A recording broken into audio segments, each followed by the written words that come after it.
It was something I never really noticed much because the song fades towards the end, so you have to listen to it. But it was something I discovered it just by reading the comments. So I thought that was pretty funny as well. Today I'm talking about Welcome to My Nightmare, which is the debut solo album by Alice Cooper. This is interesting because back when I first started to get into Alice Cooper, I thought he was just some artist. But the albums before this were the Alice Cooper Band, and that band broke up, and he took off as a solo artist. So this is one of my favorite albums by him. I discovered this one back when I was about 18 years old. I discovered Alice Cooper when he released the album Trash. I used to go to my record store and flip through the albums. I would pick different albums to buy randomly, just based on the album cover.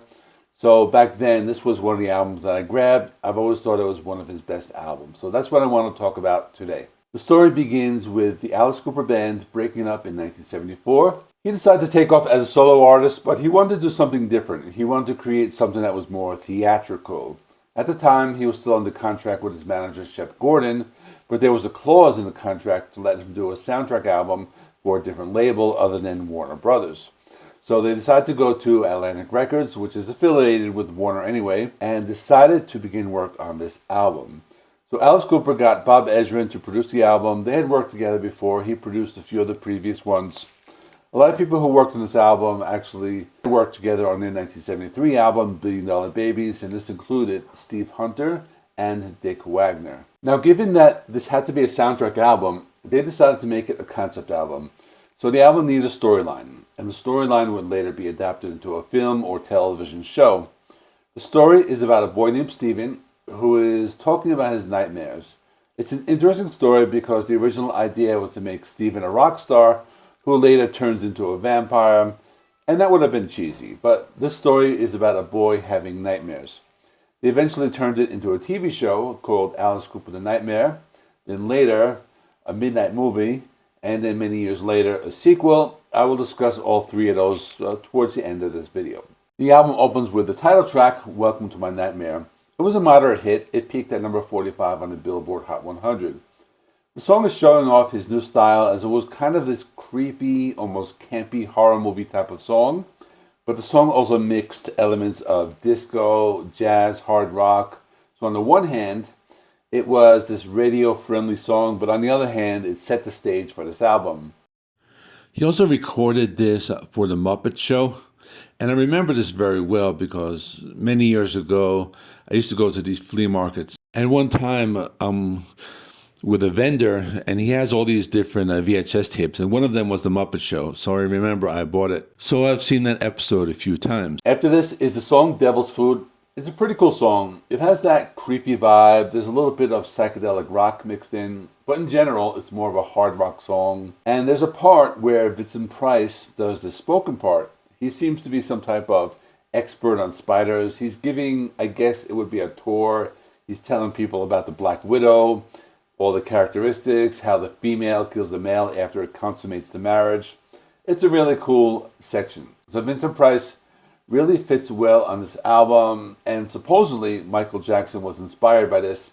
That's when he hired Vincent Price to be on his Thriller album, which came out probably about 6 years later or so. Then it goes into the next song called The Black Widow.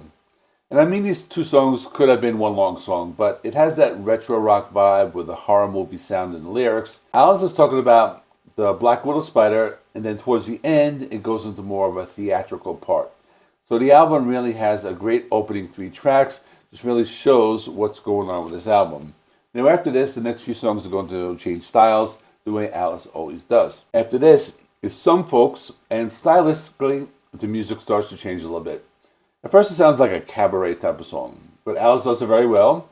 As the song moves on, there are different changes. It has a very theatrical sound. They use a lot of instruments like horns and other instruments. It sounds like a type of show tune, but it still has that classic rock sound to it. It's another good song. Every song on this album is very good, but this one's a little different and I like it. After this is Only Women Bleed. It's one of his ballads. It was a big hit.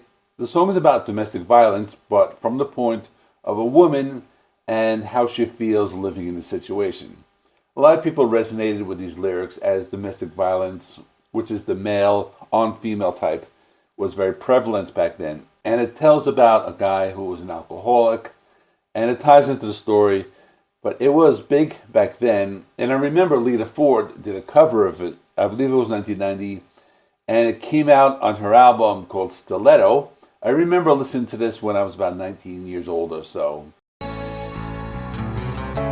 smokes and drinks and don't come home at all. And there were a few other cover versions, but there was even a pop version by a band called Favorite Angel that also came out around 1990 and had a hit the charts. It was also a pop song. Only women bleed. Only women bleed. The next song is Department of Youth. It's a very theatrical type of song. It has a classic rock sound. It's kind of funny because towards the end of the song, they have this children's choir. They sing, and in the end, Alice says, "We're the Department of Youth." And he asks, "Who got the power?" Then the kids say, "We do." Then Alice asks, "Who gave you the power?" Then the kids say, "Donny Osmond." So it's kind of a joke, and I think Donny Osmond was a child actor back in the 70s anyway. It was something I never really noticed much because the song fades towards the end, so you have to listen to it. But it was something I discovered it just by reading the comments. So I thought that was pretty funny as well. So after this is Cold Ethel. Sounds like a blues rock song, something along the lines of Aerosmith, but a little more theatrical. It's a song about necrophilia, and not his first one, but he does it in a very satirical and campy way, so it's not in bad taste or anything. The song reminded me of some of the songs on his earlier albums, but it had a more theatrical sound to it. After this is a song called Years Ago. This one has that creepy sound he's known for. He's singing the song from the point of view of the character Stephen, and he sings it as if he was a child. But there's one part where he sings as an old man. This has a similar vibe to some of his older songs, such as The Ballad of Dwight Fry, as well as Black Juju from his Love It to Death album. It's one of his best songs. It has that creepy piano song, and at the end, Stephen hears his mom calling him. The next song is called Stephen, and this one also has that creepy sound with an intro. Sounds like it came from either a horror movie or even a science fiction film. He sings it as if he was a child in the song as well. And the song is a continuation of the song Years Ago. Then by the middle of the song, it gets more theatrical and sounds more like a hard rock show tune. And the main melody of this reminds me a lot of the theme song to John Carpenter's Halloween. So I'm wondering if that was an influence for that. But this one also is one of the longer songs, has lots of orchestral elements, and it gives it a bigger sound. This goes into another song called The Awakening. It feels like the third part of a three-part song trilogy because it has this creepy sound. You could tell the Bob Ezrin production because there are some similarities with this and the overall sound of some of his famous albums. It kind of reminded me of Pink Floyd's The Wall. It had that type of vibe. It's another creepy theatrical song. Alice sings in a childlike manner on this one as well. The last song is called Escape. This one sounds completely different than the previous three songs. More of an upbeat rock and roll song. Has a sound similar to his previous albums. It's a blues rock song with theatrical elements as well, and it has those show tune qualities. I guess he wanted to end the album with a more upbeat track to close the album. And this was made into a TV special, a midnight movie, and there was a sequel, so that's what I'm going to talk about next. First, let me talk about the TV special. To be honest with you all, I didn't even know this existed until I did my research. This was a television concert that was broadcast in North America on April 25th, 1975 on the ABC network. I guess those were the good old days when they did hard rock concerts on primetime network television. But I was only 4 at the time, so I don't think I would have watched it anyway. But it's basically a contra movie. It was very theatrical. It featured Alice Cooper. He starred as Stephen, and he tries to escape from his nightmare. This also featured Vincent Price, and they played the album in its entirety, as well as Ballad of Dwight Fry from Love It to Death. And the special was released on VHS and Betamax in 1983, although I don't think I remember seeing it in the video rental stores back then, even though I used to go to them all the time.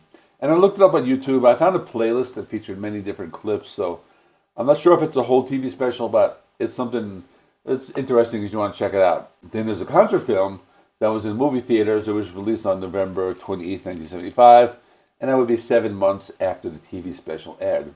This was produced, directed, and choreographed by David Winters, so he was somebody who did a lot of stuff in the entertainment industry and theater and all that.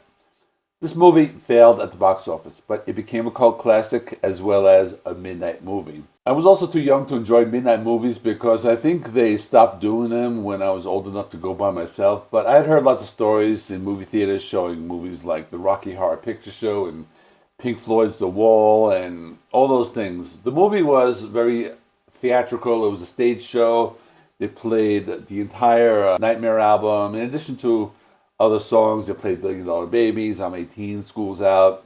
And you can find this one on YouTube, so I recommend checking it out. He also did a sequel. It was released on September 13th, 2011, and it's 36 years after the original. To be honest with you all, I don't think it's that good. But then again, I can't think of any album sequels that were as good or even good at all. But the fact that he waited very long to release this, that's another thing. It has a modern sound. There's one song that features the pop star Kesha, who was big around that time.